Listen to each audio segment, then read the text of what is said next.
নমস্কার। Rishibani institute of Vedic অ্যাস্ট্রোলজির পক্ষ থেকে স্বাগত জানাই আজকের জ্যোতিষ আলোচনায়। আমি শান্তনু আপনাদের সঙ্গে। আলোচ্য বিষয় বিশুদ্ধ জ্যোতিষ। বিগত বেশ কয়েক দিনে একের পর এক গ্রহ সঞ্চার আমরা দেখতে পেয়েছি এবং ম্যাসিভ প্ল্যানেটরা অর্থাৎ বৃহস্পতি, শনি এরা প্রত্যেকেই কিন্তু তাদের ঘর পরিবর্তন করেছেন। একই সঙ্গে সঙ্গে রাহু এবং কেতু এরা ম্যাসিভ নয়, এরা বিন্দু, এরা ছায়াগ্রহ, কিন্তু এদের ইম্প্যাক্ট সেটা কিন্তু ম্যাসিভ। তারাও কিন্তু ক্ষেত্র পরিবর্তন করেছেন, ফলে রাশিচক্রে একটা আমূল পরিবর্তন এটা কিন্তু আমরা দেখতে পেয়েছি এবং রাশিচক্র এই মুহূর্তে ভীষণ সেন্সিটিভ কন্ডিশনে রয়েছে।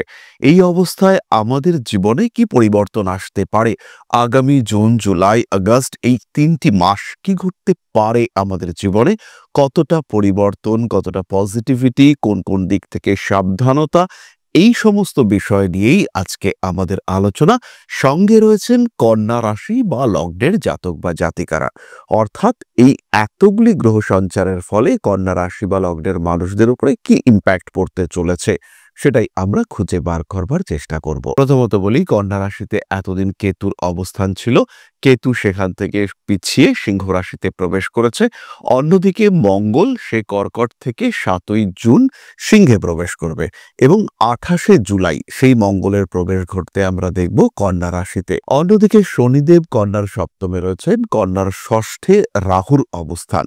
আর সবচেয়ে বড় বিষয় সেটি হলো কন্যার দশম ভাবে দেবগুরু বৃহস্পতি অবস্থান করে রয়েছেন। এই অবস্থায় দুটি সময় ভীষণ সেন্সিটিভ। তার মধ্যে প্রথমটি হলো 22শে জুলাই, তার আশেপাশের কয়েকটি দিন, কারণ 22শে জুলাই কন্যার দ্বাদশে মঙ্গল এবং কেতুর ঘনিষ্ঠ সংযোগ আমরা দেখতে পাবো। আর দ্বিতীয় সময়টি হলো 28শে জুলাইয়ের পর থেকে পরবর্তী 1.5 মাস। এই সময় কন্যা রাশিতেই অবস্থান করবেন অষ্টমপতি এবং তৃতীয়পতি মঙ্গল। এই মঙ্গলের দৃষ্টি সরাসরি শনিদেবের ওপরে পড়বে এবং শনিদেব তিনি অবস্থান করে রয়েছেন কন্যার সপ্তম ভাবে।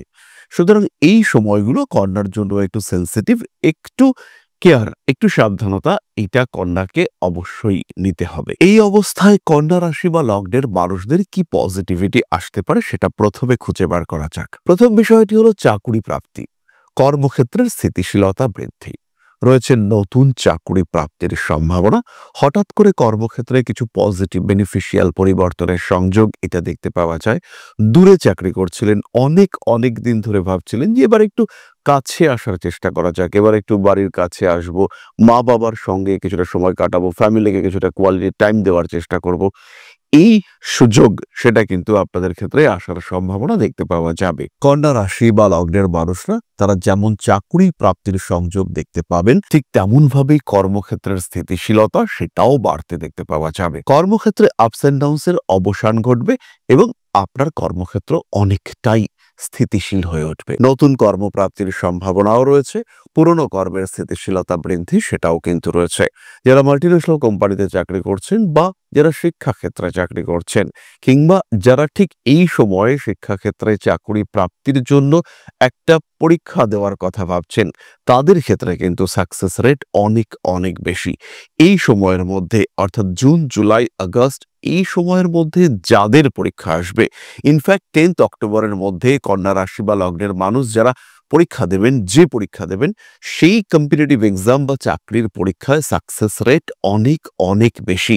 এই সময় আপনি কিন্তু চাকরি পেতে চলেছেন, সুযোগ বাড়বে এবং তার সঙ্গে সঙ্গে বাড়বে আপনার সাকসেস রেট। পরবর্তী যে বিষয়টি আমরা দেখতে পাবো, কুটুম্বকুলে আপনার গ্রহণযোগ্যতা বাড়বে। কুটুম্বকুল অর্থাৎ শ্বশুরবাড়ি হতে পারে, খুব কাছের নয় এমন আত্মীয় পরিজনের গ্রুপ হতে পারে, মূলত শ্বশুরবাড়ি, বৈবাহিক সম্পর্কে যাদের সঙ্গে আপনার সম্পর্ক সৃষ্টি হয়েছে সেই সমস্ত মানুষের সঙ্গে অ্যাটাচমেন্ট তীব্রভাবে বৃদ্ধি পাওয়ার সম্ভাবনা সৃষ্টি হতে দেখতে পাওয়া যাবে। কুটুম্বকুলে আপনার গ্রহণযোগ্যতা বাড়বে এবং সেই সঙ্গে সঙ্গে তাদের মাধ্যমে উপকৃত হওয়ার সংযোগ সেটাও কিন্তু বাড়তে দেখতে পাওয়া যাবে। পার্টনারশিপ বিজনেস এই সময় স্টার্ট করা যেতে পারে এবং পার্টনারশিপ বিজনেসের সাকসেস রেট সেটাও কিন্তু ওভারঅল বেশি। সুতরাং কন্যা রাশি বা লগ্নের মানুষ তারা যদি মনে করেন এই সময় একটা ব্যবসা শুরু করবেন এবং একটা ফাইন্যান্সিয়াল সাপোর্টের দরকার রয়েছে, তাহলে কিন্তু এটাই আপনার জন্য আদর্শ সময় এবং এই সময় আপনার মুভ করা যেতে পারে। পরবর্তী বিষয়টি হলো শরীর। দশম ভাবে বৃহস্পতি এবং ষষ্ঠে রাহুর অবস্থান রোগ বৃদ্ধি হওয়ার যেমন সম্ভাবনা রয়েছে, ঠিক তেমনভাবেই প্রত্যেকটি রোগ নির্মূল হওয়ার সম্ভাবনা এটাও কিন্তু রয়েছে। দীর্ঘদিন ধরে শরীর অসুস্থ, গোপন কোনো শারীরিক সমস্যায় ভুগছেন, কষ্টের মধ্যে রয়েছেন, সেই সমস্যা থেকে বেরিয়ে আসার সম্ভাবনা এটা কিন্তু দেখতে পাওয়া যাবে। এবং কন্যা রাশি, কন্যা লগ্নের মানুষজন তারা এই সমস্যা থেকে সাধারণভাবে বেরিয়ে আসতে পারবেন। রোগ মুক্তির সম্ভাবনা এটা আমরা স্পষ্টভাবে দেখতে পাবো। স্পেশালি হাঁটুর যন্ত্রণা, নি রিপ্লেসমেন্ট ইত্যাদি সমস্যায় যারা ভুগছেন এবং আর্থারাইটিস টাইপের সমস্যায় যারা ভুগছেন, যাদের অস্থি পীড়ার সম্ভাবনা রয়েছে, তাদের ক্ষেত্রে কিন্তু একটা রোগ মুক্তির সম্ভাবনা বাড়বে এবং কোনো অপারেশন, কোনো ট্রিটমেন্ট, তার সাকসেস রেট এটা কিন্তু 100% হয়ে উঠবার সম্ভাবনা পুরোপুরি রয়েছে। পরবর্তী বিষয়টি হলো বিবাহ এবং বৈবাহিক জীবন। বৈবাহিক জীবনে প্রেম, ভালোবাসা, রোমান্টিকতা ইত্যাদির একটু ঘাটতি দেখতে পাওয়া যাবে, কিন্তু ডেডিকেশন, রেসপেক্ট এগুলো বাড়বে এবং একে অপরের প্রতি নির্ভরশীলতা, যার কারণে বিবাহিত জীবনের স্থিতিশীলতা বাড়ে। পরস্পরের প্রতি যে দায়বদ্ধতা, একজনের শরীর খারাপ হয়েছে, আরেকজন ঝাঁপিয়ে পড়লেন, তার ট্রিটমেন্টের জন্য এগিয়ে গেলেন, জানা তাই করার চেষ্টা করছেন, এই প্রচেষ্টা এইটা কিন্তু আমরা দেখতে পাবো কন্যা রাশি বা লগ্নের মানুষদের ক্ষেত্রে। বিয়ে হওয়ার সম্ভাবনা এটাও কিন্তু বাড়তে দেখতে পাওয়া যাবে। বৈবাহিক জীবনের বাধা বিপত্তি কেটে যাওয়ার সম্ভাবনা রয়েছে এবং সম্পর্কটা বেশ আগের মতো, পুরনো দিনের মতো করে তোলার একটা প্রচেষ্টা সেটা দেখতে পাওয়া যাবে। স্বামী স্ত্রী সম্পর্কের মধ্যে যা কিছু গন্ডগোল, যা কিছু অশান্তি অর্থাৎ এক্সটার্নাল ইনফ্লুয়েন্সেস, সেগুলো কমে যাওয়ার সম্ভাবনা তীব্রভাবে দেখতে পাওয়া যাবে এবং খুব সহজ স্বাভাবিকভাবেই স্বামী স্ত্রীর সম্পর্ক আবার স্বাভাবিক হয়ে ওঠার একটা সংযোগ সেটা তৈরি হতে চলেছে কন্যার ক্ষেত্রে। তাহলে ব্যবসায় উন্নতি করতে পারছেন এই সময় কন্যা রাশি বা লগ্নের মানুষরা। ফান্ডের জোগাড় হতে চলেছে, হঠাৎ করে কিছু প্রাপ্তির সংযোগ দেখতে পাওয়া যাবে। এরই সঙ্গে সঙ্গে আত্মীয় পরিজন, কুটুম্ব এদের সঙ্গে সম্পর্ক ভালো হয়ে উঠতে চলেছে, কিন্তু এর সঙ্গে সঙ্গে বেশ কিছু নেগেটিভিটি সেটাও রয়েছে। শত্রু সংখ্যা বৃদ্ধি, ষষ্ঠভাবে রাহুর অবস্থান, যতই আপনি চেষ্টা করুন না কেন শত্রুদের ইম্প্যাক্ট, ইনফ্লুয়েন্স আপনার লাইফে এটা বাড়বে। এইবার প্লাস পয়েন্ট হচ্ছে এই শত্রুদের যে অ্যাক্টিভিটিস সেটা কিন্তু আপনি ট্যাকল করতে পারবেন। আগে যেটা হচ্ছিল, শত্রুরা আপনাকে ডিস্টার্ব করছিল এবং আপনি সেখানে ডিস্টার্বড হচ্ছিলেন, এখন কিন্তু আপনি বোল্ড ডিসিশন নেওয়ার সক্ষমতা অর্জন করেছেন। এবার আপনি স্ট্রিক্ট ডিসিশন নিতে পারছেন। সমস্যা যাই হোক না কেন তাকে আপনি কন্ট্রোল করতে পারছেন, খেয়াল রাখতে পারছেন কারা আপনার শত্রু। এনিমি ম্যানেজমেন্ট, আমরা এতদিন টাইম ম্যানেজমেন্ট, মানি ম্যানেজমেন্ট নিয়ে কথা বলেছি, কন্যা কিন্তু এখন এনিমি ম্যানেজমেন্ট করতে পারবেন, অর্থাৎ শত্রুদের অ্যাক্টিভিটিসকে কাজে লাগিয়ে নিজের উন্নতির পথকে প্রসারিত করে তোলা, প্রশস্ত করে তোলা, এটা কিন্তু কন্যা রাশি বা লগ্নের মানুষ তারা করতে পারবেন। আপনার কোনো একজন মহাশত্রু রয়েছে এবং আপনি কোনো একটা কথা আপনার কাছের একজন মানুষকে বললেই সে সেই কথাটা সেই শত্রুকে গিয়ে বলে আসছে। এতদিন আপনি চুপচাপ ছিলেন, কিছু বলতে পারছিলেন না, ভাবছিলেন কিছু বললেই সেই মানুষটা গিয়ে বলে আসবে। এবার কিন্তু আপনি অন্যভাবে ব্যাপারটাকে ইউজ করতে পারবেন, অর্থাৎ ওই শত্রুকে কিছু বলতে চাইছেন, তার কাছে কিছু বার্তা পাঠাতে চাইছেন, তাকে একটা মেসেজ দিতে চাইছেন, এই মাঝের লোকটির কাছে বলে দেবেন আপনি এবং সেই মাঝের লোকটি দায়িত্ব নিয়ে আপনার সঙ্গে শত্রুতা করতে গিয়ে সেই তথ্যটা তাকে গিয়ে বলে আসবে এবং এর ফলে কিন্তু আপনার গ্রোথ সেটা বাড়বে। এই ধরনের অ্যাক্টিভিটিস সেটা আমরা কন্যার ক্ষেত্রে দেখতে পাবো এবং এর ফলে কন্যার গ্রোথ সেটা কিন্তু বাড়বে। খারাপ জিনিস একটা রয়েছে, সেটা হচ্ছে রোগ বৃদ্ধি। রাহু 6th হাউসে বসে রয়েছে বায়ুতত্ত্বে, অর্থাৎ চেস্ট ইনফেকশন, শ্বাসক্রিয়াজনিত সমস্যা, অ্যালার্জি, অ্যাজমা ইত্যাদিতে ভুগবার সম্ভাবনা যেমন রয়েছে, ঠিক তেমনভাবে লোয়ার অ্যাবডোমেন সংক্রান্ত সমস্যায় ভুগবার সম্ভাবনাও কন্যার ক্ষেত্রে রয়েছে। এই ধরনের সমস্যা যদি আপনার ক্ষেত্রে আসে তাকে ইগনোর করা যাবে না, সরাসরি গিয়ে নিজেকে সুস্থ করে তোলার চেষ্টা অবশ্যই করতে হবে। পরবর্তী বিষয়টি হলো কর্মক্ষেত্রে শত্রুতা। ষষ্ঠভাবে রাহুর অবস্থান, সেই রাহুর দৃষ্টি দশম ভাবস্থ বৃহস্পতির উপর, সেই রাহুর দৃষ্টি সপ্তম ভাবস্থ শনিদেবের উপর। এর কারণে কর্মক্ষেত্রে কিছু জটিলতা, কর্মক্ষেত্রে কিছু শত্রুতা, আপনাকে পছন্দ করছেন না এমন মানুষের সংখ্যা ইত্যাদি বাড়তে দেখতে পাওয়া যাবে এবং কর্মক্ষেত্রের যে কোনো রকম জটিলতা থেকে নিজেকে মুক্ত করবার সুযোগ এটা কিন্তু কন্যা রাশি বা লগ্নের মানুষদের ক্ষেত্রে খুব সহজভাবেই আসতে দেখতে পাওয়া যাবে। ভালোবাসার মানুষদের সঙ্গে অ্যাটাচমেন্ট বৃদ্ধির প্রবণতা সেটা কন্যার ক্ষেত্রে বাড়তে দেখতে পাওয়া যাবে। বড় কাজকর্মের কিছু সুযোগ কন্যা প্রাপ্ত হতে চলেছেন।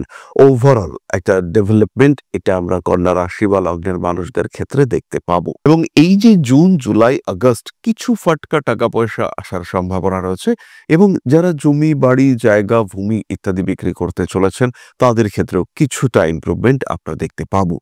পরিশ্রম, প্রবণতা এবং ধৈর্য এই দুটোই কন্যা রাশি বা লগ্নের মানুষদের ক্ষেত্রে বাড়বে এবং সেই ক্ষেত্রে খুব সহজভাবেই ক্রিয়েটিভ ফিল্ডে কন্যার অ্যাক্টিভিটিস সেটা বাড়তে দেখতে পাওয়া যাবে। যারা ছবি আঁকেন, যারা শিল্প চর্চা করেন কিংবা যারা বিনোদন জগতের সঙ্গে যুক্ত তাদের হাতে নতুন কাজ আসার সম্ভাবনা এটা কিন্তু বাড়তে দেখতে পাওয়া যাবে। বাড়িতে একটা বড় পরিবর্তনের সংযোগ রয়েছে এবং চতুর্থপতি বৃহস্পতি দশম ভাবে অবস্থান করে চতুর্থ ভাবের উপরে দৃষ্টি দিয়ে রেখেছেন। এর ফলে গৃহ সংক্রান্ত উন্নতির সংযোগ এটা বাড়ছে। যারা বাড়ি বিক্রি করে নতুন বাড়ি কিনতে চাইছেন তাদের ক্ষেত্রে কিন্তু ভালো খবর আসছেই, এই বিষয়ে নিশ্চিন্ত থাকা যায়। এবার আমরা চলে আসব আলোচনার পরবর্তী প্রসঙ্গে। এই ক্ষেত্রে একটি বিষয় খেয়াল রাখতে হবে, বহু মানুষ আমরা রয়েছি যারা জ্যোতিষ শিখতে চাইছি, জ্যোতিষ শিখে এটাকে একটা আনুষঙ্গিক পেশা হিসেবে গ্রহণ করতে চাইছি অনেকে, আবার অনেকে শখে জ্যোতিষ শাস্ত্রকে শিখতে চাইছি। আপনাদের জন্য ঋষিবাণী নিয়ে এসেছে একটা কম্প্যাক্ট কন্ডেন্স কোর্স, একটা সায়েন্টিফিক কারিকুলাম, যেখানে জ্যোতিষ শাস্ত্রের সঙ্গে সঙ্গে আমরা শেখাবো হস্তরেখা বিদ্যা, সংখ্যা তত্ত্ব এবং বাস্তুশাস্ত্রের খুঁটিনাটি। তাই যারা জ্যোতিষ শিখে এটাকে পেশা হিসেবে নিতে চাইছেন, একজন প্রফেশনাল অ্যাস্ট্রোলজার হয়ে উঠতে চাইছেন, তাদের জন্য কিন্তু এই কোর্সটা 2 বছরের। এই কোর্সে রয়েছে 4টি সেমিস্টার, রয়েছে 4টি সার্টিফিকেশন। 6 মাস পর পর যথাক্রমে জ্যোতিষ অর্ণব, জ্যোতিষ বিশারদ, জ্যোতিষ শাস্ত্রী এবং জ্যোতিষ আচার্য এই 4টি সার্টিফিকেট আপনাকে এগিয়ে নিয়ে যাবে উন্নতির শিরোরেখার দিকে। খুব সহজভাবেই আপনার জ্যোতিষ চর্চাকারী জীবনের অগ্রগতি এটা দেখতে পাওয়া যাবে। এবং এর সাথে সাথে আমরা ইতিমধ্যেই শুরু করেছি কয়েকটি শর্ট টার্ম কোর্স। তার মধ্যে রয়েছে ডিটেইল কৃষ্ণমূর্তি পদ্ধতি, তার মধ্যে রয়েছে ট্যারো কার্ড রিডিং কোর্স। তাই যারা ট্যারো কার্ড রিড করতে চাইছেন বা শিখতে চাইছেন ট্যারো রিডিং প্রসেস, তারাও কিন্তু সরাসরি আমাদের সঙ্গে সংযুক্ত হতে পারেন। তাহলে এবার আমরা চলে আসব আলোচনার পরবর্তী পর্যায়ে, অর্থাৎ আপনাদের প্রশ্নে জ্যোতিষের উত্তর।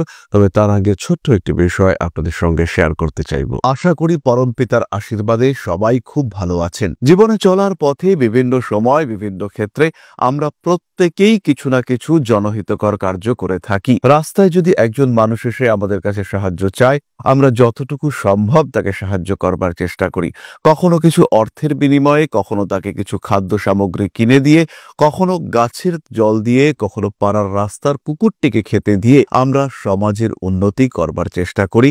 আমরা সমাজের প্রতি আমাদের সামাজিক দায়বদ্ধতা পালন করবার চেষ্টা করি। কারণ প্রত্যেকেই আমরা মানুষ, প্রত্যেকের মধ্যেই রয়েছে মনুষ্যত্ব, প্রত্যেকেই আমরা অপরকে সাহায্য করবার জন্য অল্প বিস্তর দায়বদ্ধ। এই ভাবনা নিয়েই অধ্যাত্ম, সেবা এবং প্রকৃতি পূজনের ব্রতী হয়েছে আমরা। আপনাদের সহযোগিতায় গঠন হয়েছে পরম ব্রহ্ম মিলন মঠ ও সেবাশ্রম। দীর্ঘদিন ধরেই, প্রায় বিগত 3 বছর ধরে বিভিন্ন সময়ে, বিভিন্ন অবস্থায়, বিভিন্ন পরিস্থিতিতে মানুষের পাশে গিয়ে আমরা দাঁড়িয়েছি। মানুষের পাশে যতটা সম্ভব সাহায্য করবার চেষ্টা আমরা করেছি আমাদের ক্ষুদ্র সামর্থ্যে। বারংবার আমরা পেয়েছি আপনাদের সাহচর্য, বারংবার আপনারা বাড়িয়ে দিয়েছেন আপনাদের সহযোগিতার হাত। তাই আরো একবার আপনাদের সামনে আজ আমি আবার এসেছি পরবর্তী কর্মসূচিকে বাস্তবায়িত করবার জন্য। বিগত দিনগুলিতে বিভিন্ন সময়ে আমরা বিভিন্ন ক্ষেত্রে ডোনেশন কর্মসূচি করেছি। আমরা শীতকালে কম্বল বিতরণ করেছি, মোজা, চটি বিতরণ করেছি, মশারি বিতরণ করেছি ডেঙ্গুর সময়, করোনার সময় খাদ্য সামগ্রী বিতরণ করেছি আমরা। তার সঙ্গে সঙ্গে ছোট ছোট শিশুদের পড়াশুনো এগিয়ে যাওয়ার জন্য সারা বছরের সমস্ত শিক্ষা উপকরণ আমরা বিতরণ করেছি। তাদের সঙ্গে আমরা সময় কাটিয়েছি। এদের শিক্ষার ক্ষেত্রে যাতে ডেভেলপমেন্ট হয়, তাই বেশ কিছু এলাকায় আমরা সম্পূর্ণ বিনামূল্য কোচিং সেন্টার পরিচালনা করছি। এবং বিশেষ বিষয়টি হলো যে প্রত্যেকটি ক্ষেত্রেই আপনারা কিন্তু প্রত্যক্ষ বা পরোক্ষভাবে আমাদের সঙ্গে আছেন। এই কর্মসূচিগুলিকে সঠিকভাবে এগিয়ে নিয়ে যাওয়ার জন্য এবার প্রয়োজন হয়ে পড়েছে একটি পরিকাঠামো, একটি সুগঠিত আশ্রমের, যেখানে বেশ কিছু মানুষ আশ্রয় পাবে, যেখানে বেশ কিছু বৃদ্ধ বৃদ্ধা তাদের দিনগুলিকে আরেকটু খুশির মধ্যে নিয়ে আসতে পারবেন, যেখানে বেশ কিছু অসহায় শিশু তাদের অভিভাবক খুঁজে পাবে, যেখানে বেশ কিছু নিষ্পাপ প্রাণ বিকশিত হওয়ার সুযোগ পাবে, যেখানে বেশ কিছু নিষ্পাপ প্রাণী তারা তাদের আশ্রয় খুঁজে পাবে। এই আশ্রম পরিকল্পনার জন্য, তার পরিকাঠামো নির্মাণের জন্য আমরা একটি জায়গা সিলেক্ট করেছি। সেই জায়গাটি ক্রয় করবার জন্য প্রয়োজন বিপুল অর্থের, যেটি কেবলমাত্র আমাদের প্রচেষ্টায় সংগ্রহ করা অসম্ভব। তাই আপনাদের প্রত্যেকের কাছে ছোট্ট অনুরোধ, প্রত্যেকেই অল্প অল্প করে এগিয়ে আসুন। প্রত্যেকের বিন্দু বিন্দু অনুদানে একদিন সিন্ধু স্বরূপ গড়ে উঠবে পরম ব্রহ্মমিলন মঠ ও সেবাশ্রম। আমাদের প্রত্যেকের স্বপ্ন সমাজের জন্য কিছু করে যাওয়ার, সমাজকে উন্নততর পর্যায়ে নিয়ে যাওয়ার এই যে প্রচেষ্টা, এই যে ইচ্ছে, এই যে উদ্যম, এই উৎসাহ বাস্তবায়িত হবে আপনাদের সহযোগিতার মাধ্যমে। তাই আপনাদের প্রত্যেকের কাছে স্বনির্বন্ধ অনুরোধ, যতটুকু সম্ভব, যতটুকু সামর্থ্য, হতেই পারে অতি ক্ষুদ্র সেই সামর্থ্য, কিন্তু এসে পাশে দাঁড়ান। ইতিমধ্যেই বহু মানুষ তাদের যথাসম্ভব সাহায্যের হাত আমাদের দিকে বাড়িয়েছেন। আমরা তাদের প্রতি কৃতজ্ঞ, আমাদের আন্তরিক ধন্যবাদ আমরা জানাই তাদের প্রতি। এবং আপনাদের কাছেও আমাদের অনুরোধ, আপনারাও একটু একটু করে এগিয়ে আসুন। সবাই যদি অল্প অল্প করে এগিয়ে আসি, তাহলেই কিন্তু বিরাট কোনো স্বপ্ন বাস্তবায়িত হতে পারবে। সকলেই যদি অল্প অল্প করে এগিয়ে আসি, তাহলেই কিন্তু বিরাট এই মহান কর্ম বাস্তবায়িত হতে পারবে। একদিন আমার আপনার প্রত্যেকের স্বপ্ন পরম ব্রহ্মমিলন মঠ ও সেবাশ্রম আধ্যাত্ম সেবা এবং প্রকৃতি পূজনের এই মহান দায়িত্ব নিয়ে এগিয়ে আসতে পারবে, একটি জায়গা তৈরি করতে সক্ষম হবে। সবাইকে জানাই অগ্রিম ধন্যবাদ এবং শুভেচ্ছা। সবাই খুব ভালো থাকবেন। নমস্কার। তাহলে এবার আমরা চলে আসি আলোচনার পরবর্তী পর্যায়ে, অর্থাৎ আপনাদের প্রশ্ন করেছেন বর্ধমান থেকে। নমস্কার স্যার, আমার প্রণাম নেবেন। আমি আপনার নিয়মিত দর্শক।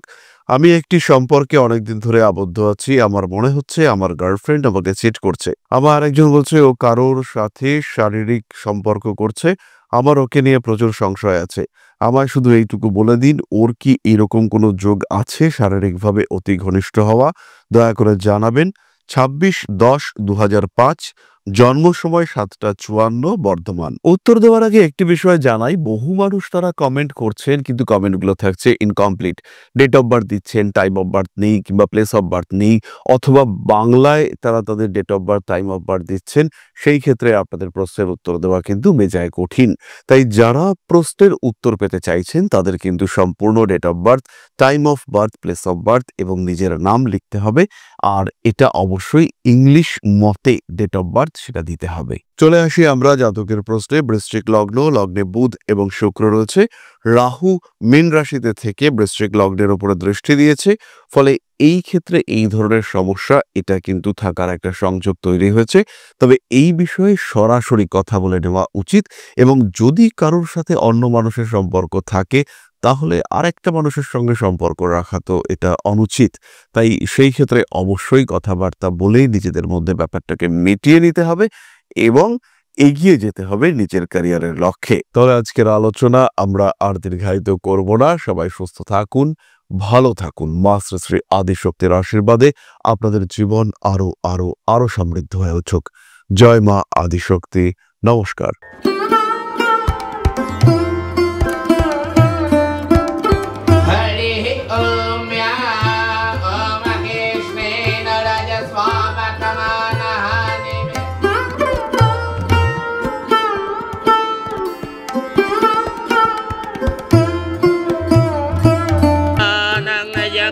हेतुश्च पयस्नानं विद्युज्वदां ह्रीं ह्रीं ह्रीं हुं हुं सिद्धे सिद्धिं शक्तिदेयं स्वाहा।